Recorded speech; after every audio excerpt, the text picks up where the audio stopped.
Finding a service solution that helps you keep customers happy can feel impossible, just like trying to remember the name of that guy you literally just met at a networking event.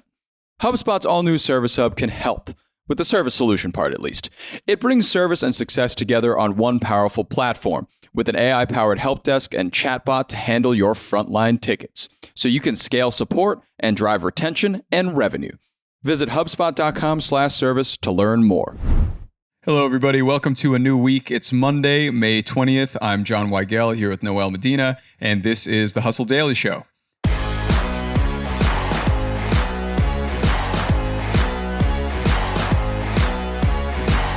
Amtrak is trying to make sleeper train travel more popular in the United States.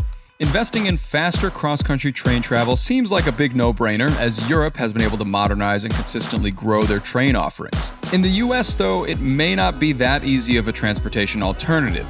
So why are trains not getting traction in the US, and what are sleeper trains here actually like? We'll answer those questions with the help of Noelle Medina, who produced a video on sleeper trains for the Hustle YouTube channel. But before that, let's give you the hits and headlines in business and tech today. Starting us off today, Neuralink, Elon Musk's brain implant startup, is accepting applications for a second participant to test out its telepathy implant. The company wants to implant chips in 11 people this year and reach 22,000 users by 2030. Speaking of Musk, he traveled to Bali over the weekend to bring Starlink's satellite internet service to Indonesia, also known as the world's largest archipelago with 17,000 islands, 3 time zones, and 270 million people. It's a big market. Next, Blue Origin launched its first space tourists in nearly 2 years, safely sending 6 passengers 62 miles skyward. It was notably the first space trip for 90-year-old Ed Dwight, NASA's first black astronaut candidate.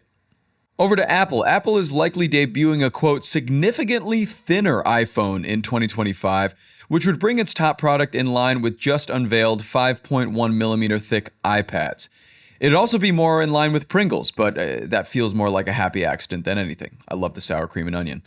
And finally, Paul McCartney became the first billion-pound British musician on the Sunday Times Rich list. Appropriately, he got it with a little help from his friends, getting richer thanks to the new Beatles song, Now and Then, and Beyoncé's recent Blackbird cover. Great for Paul. All right, so today we're diving into a chat about train transportation with Noelle Medina, who produced a video on the Hustle YouTube channel about the sleeper train industry and her experience actually on one from California to New Mexico. So welcome, Noelle. Happy to have you back. Thanks. I know, it's good to be back on the podcast and in California because, like you said, I was in Albuquerque for a hot minute. Yeah, you did get to experience the heart of Albuquerque, which I've never seen with my eyes. Oh, it's great. I do really like it there. And it was a beautiful trip. So I'm excited to tell the tale here on the podcast. Yeah, I'm excited to hear all about that. Before we get to your miraculous overnight trip, what got you into the idea of sleeper trains and the idea of sleeper transportation in the US? Yeah. Well, I have to give all the credit to our head of YouTube, shout out to Carl, who kind of planted the sleeper train seed in my head and heart, if you will. So he kind of shares with me, that sleeper trains are really making a huge comeback in Europe, and they're kind of slowly coming back here in the US too. And it's so funny. When he brought that up, I was thinking to myself, my YouTube feed lately has been a lot of sleeper train content. I mean, there's tons of influencers who are treating it like this sort of novel thing, which is kind of ironic because the sleeper train has been around since the 1800s. But not many people today are familiar with that sleeper train experience because the sleeper train has been out of fashion for like 60 plus years now. So once I started to really dig into it, it just became a really fascinating topic to research. And then I got to actually get on the sleeper train myself, and that was really fun too. Yeah. You mentioned a lot in there about how they used to be big here in the 1800s and how they're also used to be big in Europe / are now big again in Europe because of a revitalization. How are they able to do that in Europe? Because I feel like we're trying to do the same thing here, but having a lot of issues. Yeah, we are having a bit more trouble than the Europeans are in sort of getting sleeper trains back to where they were in the late 1800s all the way up until the 1960s, really. So in Europe, the sleeper train really was popular up until the 1990s. And then we see a little bit of a dip, and then we hit a really big low point in 2016. the National Passenger Rail Company of Germany, the entire nation of Germany, in 2016, they ended up selling their sleeper train cars because they were losing something like €20 per passenger. So they just completely said, nope, we're not even going to try this anymore. They ended up selling their cars. And lo and behold, who bought them? The neighboring nation of Austria. So Austria's national passenger rail system ended up buying those cars and kind of keeping it in the family. So that's another reason why the EU, I think, has been able to consistently put out these sleeper train offerings that are popular because Europe consistently has poured a lot more dollars than the US has into upgrading and updating its rail infrastructure. So that's another huge component. And then in 2019, around the time that the sleeper train resurgence starts happening in Europe, coincidentally, is the time that the European Green Deal is signed. So Europe now has this goal to become the first carbon neutral continent by 2050, which is a huge goal. But if you have the entire EU on board with that, and then you also have not only citizens of the EU, but also visitors on board with that, I mean, people are really spending money on sleeper trains versus taking short haul flights to different countries. You know, you see Ryanair, different networks like that were really popular in the 2000s. And now we're kind of seeing the popularity switch back to sleeper trains because it is a really lovely romantic experience and because you get the benefit of improving the environment. Yeah, I mean, it's super pretty to travel by rail in Europe. I know you've done it before, I've done it before, but they have great deals too. You can buy a pass that just allows you to take any train and you could take it to any country basically or within like a 3 to 4 country perimeter. Yeah. Very pretty, very accessible. It makes sense. Absolutely. But as we said before, like here, it's not exactly as easy to invest in this train system. But the US used to have a lot of sleeper trains in the 1800s. Yeah. What happened to them? I'm assuming it has something to do with airlines moving in and air travel. But what really happened to them and why don't we see much of them anymore? Yeah. There were once hundreds of sleeper train routes in the US. Today, Amtrak services just 14 long-distance overnight routes. Just 14. Wow. But yeah, it was the most popular way to travel long distance in the US up until the 1960s because, as you said, there's big network airlines now. Flying becomes a lot cheaper. And then President Eisenhower, through his administration, really starts to build the interstate highway system. So for a lot of families, it's cheaper and it's faster to have a car, own a car, and go and, you know, visit Mima in the next state over in your car versus taking a train. But yeah, the sleeper trains of the late 1800s, early 1900s, I mean, they were beautiful. You look at these illustrations and it was like walnut on the walls and chandeliers, you know, fancy menus and dining options. It was a really opulent, luxurious experience. An interesting story that I learned from Smithsonian is that the sleeper train was used as the first leg of the funeral procession for President Lincoln. No way. Yeah. So that is really what kind of piqued people's interest, you know, got the sleeper train up and running.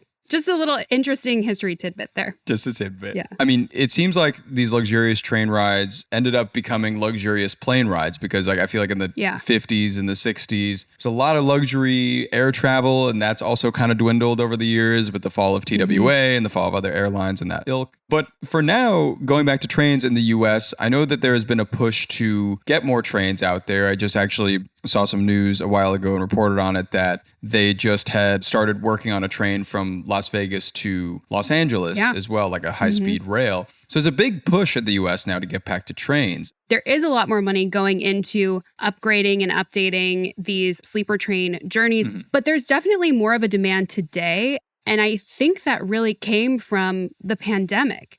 You know, once we started to take the masks off and venture outside and kind of dip our toes back into long distance travel, this was like summer of 2022. If you remember, it was like pure chaos at airports. And then you have inflation and gas prices were just astronomical. And so it started to dawn on us like maybe there's another way to do this that is just less stress, honestly. There's definitely been an uptick in long distance passenger rail travel for Amtrak. I think in 2023, those numbers were up by like 12%. Wow. So there's definitely more demand. Yeah, it seems like there's a lot more demand. Speaking of, you actually rode one of these sleeper trains. I did. How long was your trip? You said it was from LA to Albuquerque. How long was the trip? How much did it cost? Tell me about it. Yeah, I took Amtrak Southwest Chief Line service, which actually runs from LA to Chicago.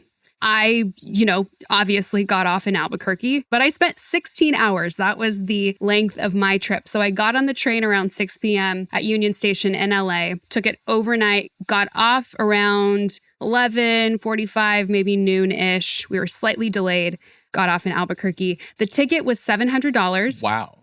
Okay. So yeah. That's pretty steep. It is pretty steep. And that was for like the most basic private room option on the train. Mm-hmm. So there's 4 private room options. I chose the roomette option, which is you get your 2 seats and then those seats fold together into a bed. And then there's a top bed that you kind of pull down. Okay. And John, I climbed up into that bed. I tried to sleep on that top bunk. There was a literal strap that you hook up next to it so that if the train kind of shakes and you roll off, it catches you. Wow.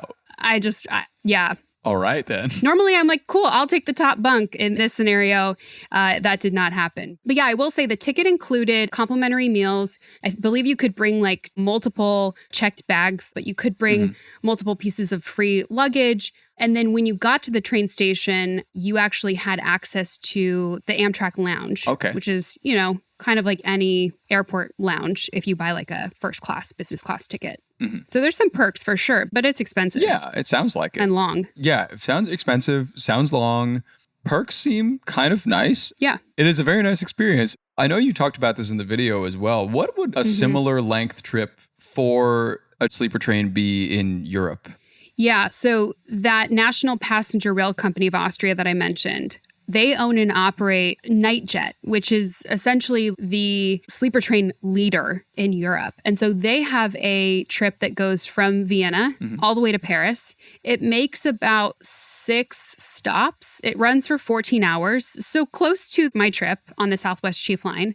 But it only costs it was something like $160, $170 Okay. for like kind of the exact same thing. Now, I'm not so sure about all the other like amenities and things, but just if you're comparing strictly the cost of the ticket for that sleeper option, I mean, huge difference there. Yeah. And you did mention something in your video, which I didn't know previously, which is that Amtrak has never been profitable. Ever? I didn't know that either. Which is so crazy. I had if they're charging $700 for a cabin ticket, it's really crazy how they haven't achieved that yet. Did you find any reason why they haven't and how they could possibly do that in the future? So I did not speak directly to Amtrak, but I spoke to a transportation fellow at the Marin Institute at NYU. So, I mean, he knows a ton about this. It's really interesting because the railroad system here in the U.S., the actual tracks themselves are not owned by the government. In Europe, they're owned by the government. Here, they're owned by private companies. Okay. And those companies operate all of the freight. They pretty much prioritize freight rail versus passenger rail because they don't make any money on the passenger rail. So the U.S. created Amtrak essentially to continue passenger rail operations. But really, the big moneymaker is freight. And so Amtrak trains are sharing the tracks with these freight trains. They have to yield to them, which is why you get a lot of delays because the tracks are prioritized for freight rail, not passenger rail. And here's the kicker. Amtrak has to pay these private companies to be able to use their tracks. Wow. So they call them host railroads, and they pay an annual fee, sometimes up to, I think I read, like $150 million a year. Oh, my God. So it would make sense why they would never be profitable, really. Because if you're paying like that much just to operate your business, essentially, it's kind of wild. And so, you kind of look at the ticket price and you go, okay, well, that makes some sense there. You might not really be paying Amtrak. Most of that money is going to these host railroads. Yeah. You need to use their tracks. That's pretty crazy. Yeah. That's something else that I feel like a lot of people may not know is that a lot of our tracks are privately owned, which is insane. Correct. But Noelle, it sounds like you went on quite the adventure. So thank you so much for sharing that with us. Yeah, I can't wait for people to watch it. Yeah, everybody, if you haven't yet, go check it out on the Hustle YouTube channel, and we will see you later.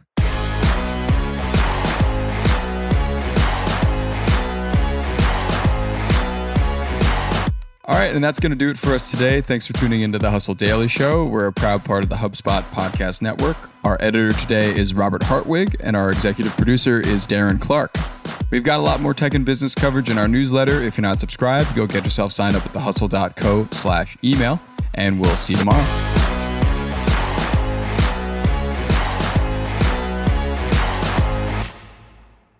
Hey everybody, I got a great podcast to tell you about. It's called Truth, Lies, and Work, and it's brought to you by the HubSpot Podcast Network, the audio destination for business professionals. On this show, you can join husband and wife team Al and Leanne Elliott as they dispel myths, impart wisdom, and answer all your questions about finding, keeping, and motivating great people. They actually just did an episode with John Smith, who is the manager and agent of famous Argentinian soccer player Diego Maradona. He talks about in this episode how he was able to manage the global superstar, athlete, celebrity that Maradona is and was. It's a great listen. You better get out there and check it out. And you can listen to Truth, Lies, and Work wherever you get your podcasts.